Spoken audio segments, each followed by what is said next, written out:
There are many unresolved issues in the season finale of Paramount Plus' gritty criminal thriller MobLand, which should result in an exciting and suspenseful ending to what is presumably the first of many seasons.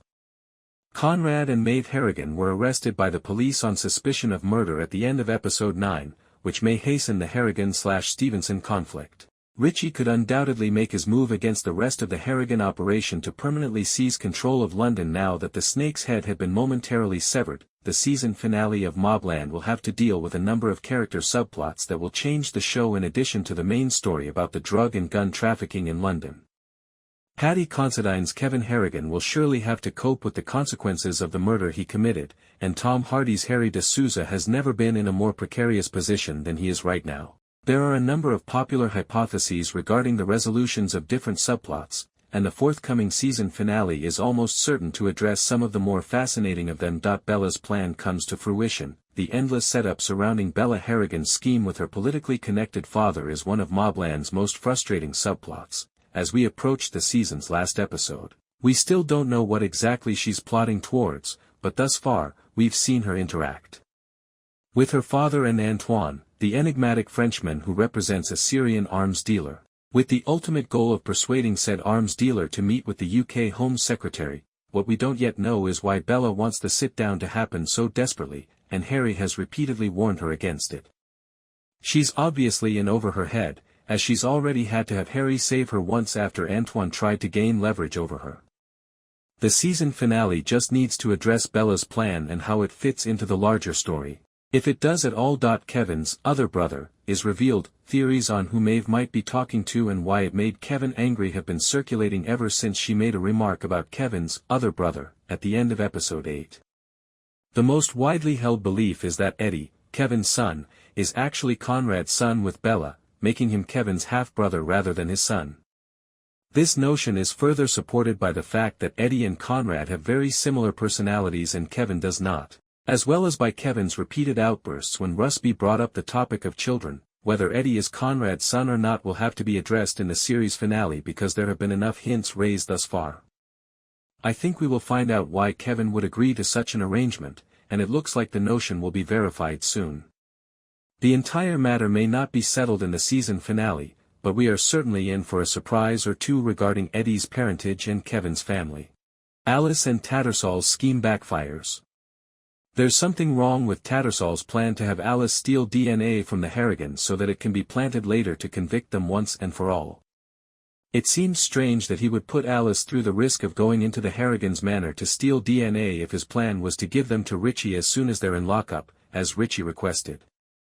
If his ultimate goal is to let Richie take them out, why bother with the DNA at all? It seems like an unnecessary risk that could raise suspicions among the Harrigans if Alice is caught. Another issue is that, even though the Harrigans seem to be on to her, at least Conrad and Serafina are, considering her interrogation at the dinner table, Alice was able to get what she came for with ease.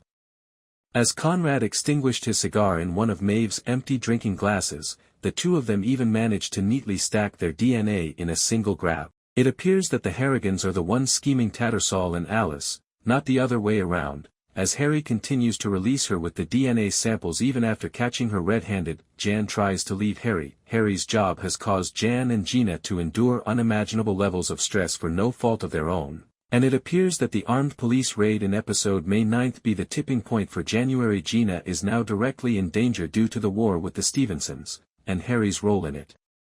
Even though Harry's job has always been risky and has always seemed to come before their marriage, the only safe haven is the house of a vicious crime boss who has already acted inappropriately toward Gina. The absence of Conrad and Maeve and the impending chaos make it seem like the ideal time for Jan and Gina to try a real escape.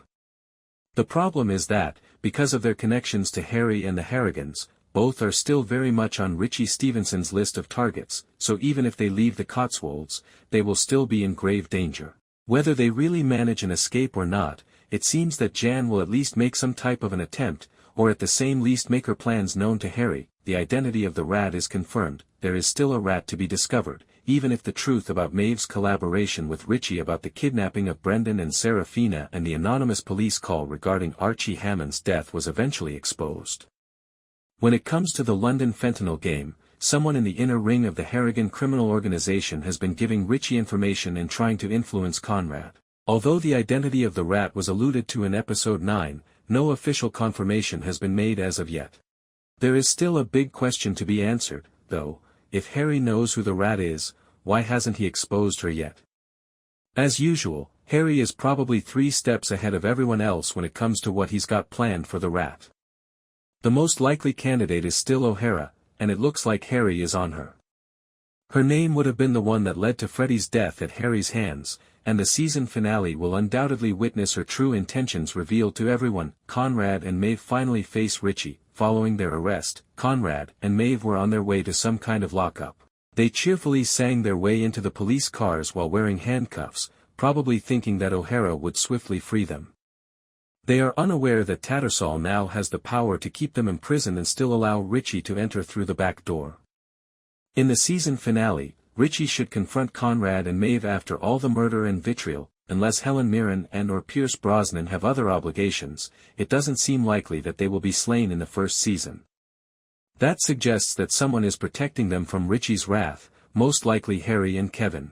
If the confrontation truly occurs, it may signal the end of the Harrigan/Stevenson conflict before it's really even begun, so it wouldn't be a shock to see all of Conrad, Maeve, and Richie live somehow to antagonize each other in the future. Harry's favors to Kat are revealed. There is no way the season finale can go without addressing the nature of the 2 favors Harry has given Kat McAllister, who is now enigmatic and obviously deadly. Although not much is known about Kat, it is almost a given that she will try to use Harry's abilities as a tactician or a shooter for her own evil ends. Conrad and Kevin appeared concerned that Harry could owe Kat anything, so it would be fascinating to watch how they react back to the Harrigans. That if Kat asks Harry to perform something that directly contradicts his allegiance to the Harrigans, it would significantly complicate things for him in MobLand. Kat might, for instance, call on him to betray the Harrigans in order to remove them from the ship if, as some speculate, she is a high-level CIA or MI6 agent.